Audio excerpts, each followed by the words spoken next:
जैसा कि हमने अपनी इस सीरीज़ के पिछले वीडियो में डिस्कस किया था कि किस प्रकार आपके पॉलिसी में क्लेम के वक्त डिडक्शन लग सकते हैं, तो उसका पहला टॉपिक था हमारा रूम रेंट।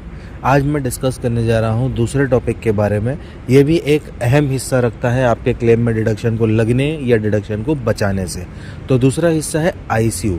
अब यह आईसीयू आपके पॉलिसी में आपके डिडक्शन में कैसे काम करता है। तो अब जैसे कि रूम रेंट में हमने समझा था कि अलग अलग टाइप के रूम रेंट अलॉट होते हैं, उसी प्रकार से आपको अलग अलग टाइप के आईसीयू के भी चार्जेस अलॉट होते हैं। जैसे कि अगर हम बेसिक पॉलिसी की बात करें तो अगर आपकी पॉलिसी 3 लाख या 5 लाख की है तो बहुत ज़्यादा चांसेस है कि उसमें आपकी पॉलिसी में जो आईसीयू है उसकी पर डे की लिमिट 2% की होगी। अब अगर आपकी पॉलिसी 3 लाख की है तो आईसीयू की पर डे लिमिट आपकी होती है 6,000 रुपये। वहीं अगर 5 लाख की है और 2% की गैपिंग पर है तो आपकी आईसीयू की पर डे लिमिट हो सकती है 10,000 रुपये। अब जैसा कि कोविड का सिचुएशन था, हमने कई जगह और कई हॉस्पिटलों में देखा था कि रूम जो है वो आईसीयू अवेलेबल नहीं थे।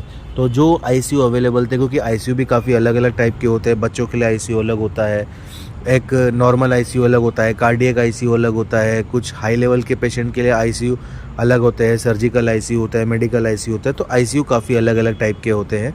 तो अगर आपकी पॉलिसी ये 2% वाले या 1% वाले आईसीयू की कैपिंग में आती है तो बहुत ज़्यादा चांसेस है कि आपका आने वाला क्लेम, अगर आपके फैमिली में किसी को भी ज़रूरत पड़ती है आईसीयू की, बोलना तो नहीं चाहिए बट अगर किसी को ज़रूरत पड़ती है तो आपके आईसीयू में लगने वाले डिडक्शन की वजह से भी आपके ओवरऑल पॉलिसी पे डिडक्शन लग सकता है।